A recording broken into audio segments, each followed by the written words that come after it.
This video is a Samurai Games tier list based on my own experience. The rankings focus on combat feel, atmosphere, and how each game handles the samurai theme.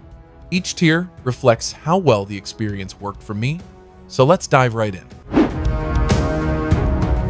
Rise of the Ronin starts strong with sword fighting that feels sharp and weighty, and I really enjoyed learning its counters, styles, and weapon choices during intense fights. The historical setting works well, and the main missions and co-op sections were the most enjoyable parts for me, especially when the game focused on duels and boss encounters. Combat rewards skill and timing, and those moments are where the game feels at its best. However, I often felt slowed down by heavy map clutter, endless icons, and a flood of loot that rarely felt meaningful, which distracted me from the core experience. Because it balances excellent combat with unnecessary bloat, Rise of the Ronin settles into the good tier for my list. Shadow Tactics Blades of the Shogun impressed me with how smart and rewarding its stealth gameplay feels from start to finish. I control a small team of characters, each with unique abilities, and I had to carefully plan every move, watch enemy patterns, and combine skills to clear areas without being seen. The levels feel like detailed puzzles, and pulling off a perfect plan with timed actions gave me some great "that worked perfectly" moments. I also enjoyed the grounded story set in feudal Japan, where the characters slowly open up and their relationships develop in a natural way.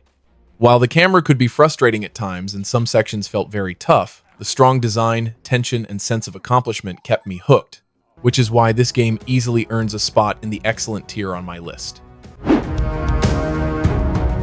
Ghost of Tsushima feels like the complete samurai experience, and playing it made me feel skilled, focused, and fully part of its world. The sword combat is fast, clean, and deeply satisfying, especially because getting stronger comes from learning new techniques and stances, not just raising stats. I loved switching stances in fights, timing perfect strikes, and winning duels that felt cinematic every single time. The story about honor, sacrifice, and choosing a new path works well, and the island itself is beautiful to explore without constant menus or clutter getting in the way. Even though stealth and enemy AI aren't perfect, the combat, atmosphere, music, and overall design come together in a way that very few games manage. Because it delivers on gameplay, emotion, and samurai fantasy at the highest level, Ghost of Tsushima earns its place as a masterpiece on my tier list.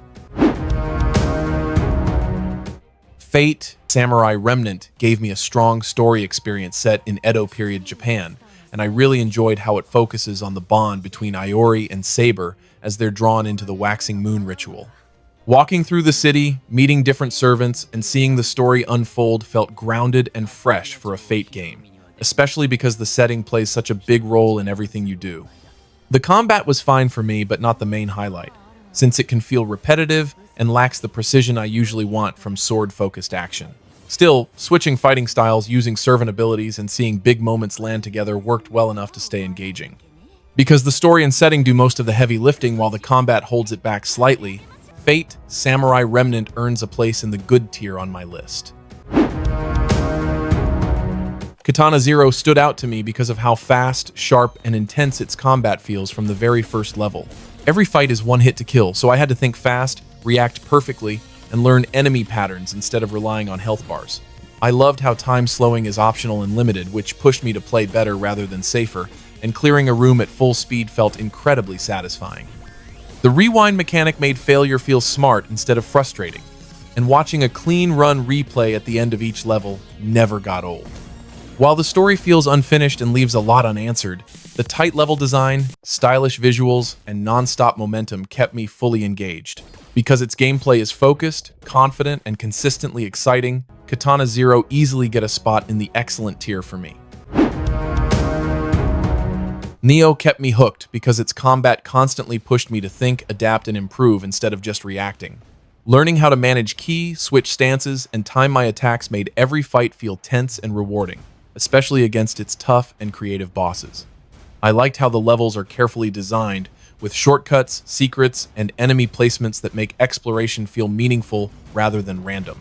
The story itself didn't fully grab me, but the mix of Japanese history, myth, and demons gave the journey strong atmosphere and personality. Even after dozens of hours, the game kept introducing new challenges that tested what I had learned. Because of its deep combat and consistently strong encounters, Nioh gets in the great tier on my list. Trek to Yomi looks incredible, and I'll give it that right away, because the black and white samurai film style is nailed from start to finish. Walking through its scenes felt like playing inside an old Japanese movie, and the atmosphere carried the experience for me early on. Sadly, once the visuals wore off, the gameplay didn't give me much to stay engaged with. Combat is very basic, barely changes over time, and I mastered it far too quickly, which made most fights feel empty and repetitive. Exploration and puzzles are shallow, and outside of a few boss fights, nothing really pushed me or surprised me. Since the style does all the work while the gameplay falls flat, Trek to Yomi ends up in the trash tier for me. Way of the Samurai 4 gave me a lot of freedom, and I liked how my choices actually shaped the story, the factions I worked with, and the ending I reached. Playing as a wandering Ronin in a small town full of conflict was interesting, and the idea of short runs with multiple endings encouraged me to replay and try different paths. That said, the tone often felt awkward, with some strange and uncomfortable side activities that didn't really land for me. Combat was also a weak point, since fights felt clumsy, repetitive, and more frustrating than fun, especially early on. While the branching structure and experimentation kept it from being boring, the rough gameplay and uneven execution held it back, which is why Way of the Samurai 4 sits in the good tier for me rather than going any higher. For Honor impressed me with its melee combat more than almost any other game I've played, because the fighting system is deep, skill-based, and incredibly satisfying once it clicks. Reading guards, timing parries, and outplaying another player in a duel feels intense and rewarding, and learning different heroes kept things interesting for a long time. However, that strength doesn't always carry over to the bigger team modes, where fights can turn messy and often favor numbers over skill. The campaign was fine as a tutorial, but it didn't leave much of an impression, and the grind-heavy progression made unlocking gear feel slow. Even though the combat system is excellent, the uneven modes and structure stop the whole experience from coming together. Because of that mix of brilliance and frustration, I place For Honor in the mediocre tier.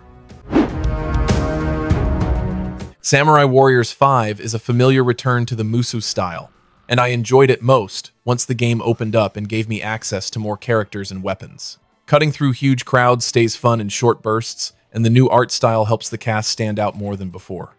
I liked experimenting with different weapons and ultimate skills, especially after the early hours stopped limiting my options. Repetition does show up, and a few mechanics interrupt the flow when all I want to do is keep attacking. The story is more focused than past entries, but isn't strong enough to carry everything on its own. Because it delivers reliable hack-and-slash action without doing much new, this one settles into the good tier. Like a Dragon, Ishin kept me engaged with its mix of swordplay, gunfire, and a dramatic story set in a turbulent period of Japanese history. I enjoyed switching between fighting styles, especially the faster sword-focused ones, and the trooper card system added just enough strategy and chaos to keep combat interesting. The story pulled me in with its familiar Yakuza-style characters and high-stakes drama, even when the historical details were dense early on. Some side activities and sub-stories didn't reach the same highs as later entries in the series, and a few areas of the world were less exciting to explore. Still, the strong narrative, stylish combat, and unique setting carried the experience. Because it delivers a compelling samurai spin on a proven formula, this one earns a place in the great tier. Total War Shogun 2 showed me how powerful strategy games can be when everything is focused and well-balanced. Managing clans, diplomacy, and provinces on the campaign map kept me thinking ahead, while the real-time battles delivered massive, tense clashes where positioning and timing truly mattered.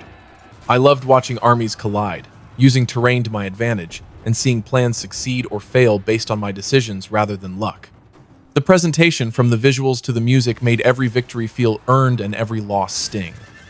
Even with minor AI issues, the depth, clarity, and scale never stopped being impressive. Because it combines smart strategy with unforgettable battles at the highest level, this one stands in the masterpiece tier. Sekiro Shadows Die Twice pushed me to fully change how I approach combat, and once it clicked, nothing else felt quite like it. Every fight demanded focus, timing, and confidence, because blocking, deflecting, and standing my ground mattered more than dodging away. I loved how movement and stealth gave me freedom, letting me escape danger, attack from above, or reset a bad situation if I stayed calm. Progression is clean and skill-based, so winning comes from learning enemy patterns and improving my reactions, not from grinding numbers. Boss fights tested me hard, but beating them felt incredibly earned and personal. Because it delivers pure skill-driven combat, tight design, and a powerful sense of mastery, this one belongs in the masterpiece tier. Samurai Shodown surprised me with how tense and deliberate its fights are, because every swing, step, and decision really matters. Instead of long combos, the focus is on spacing, reading the opponent, and punishing mistakes hard, which made each duel feel risky and exciting. I enjoyed how heavy attacks can completely turn a match, but only if I committed at the right moment, and mechanics like rage and disarming added real mind games. The character roster has a lot of personality, and learning how each fighter approaches combat kept things interesting. On the downside, the story mode is very bare bones, and the overall package shows its age in places. Since the core combat is strong but the extras don't keep up, this one lands in the good tier. Nioh 2 demands precision and patience, and that challenge is exactly what made it so rewarding for me.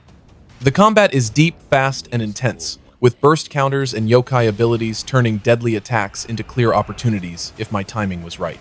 I enjoyed experimenting with different weapons, builds, and soul cores, even though managing loot and menus can become overwhelming at times. Boss fights are brutal but fair, and every win comes from learning patterns and improving execution rather than luck. The story stays in the background, but the gameplay easily carries the experience. Because it sharpens its systems and consistently rewards mastery, this one belongs in the excellent tier.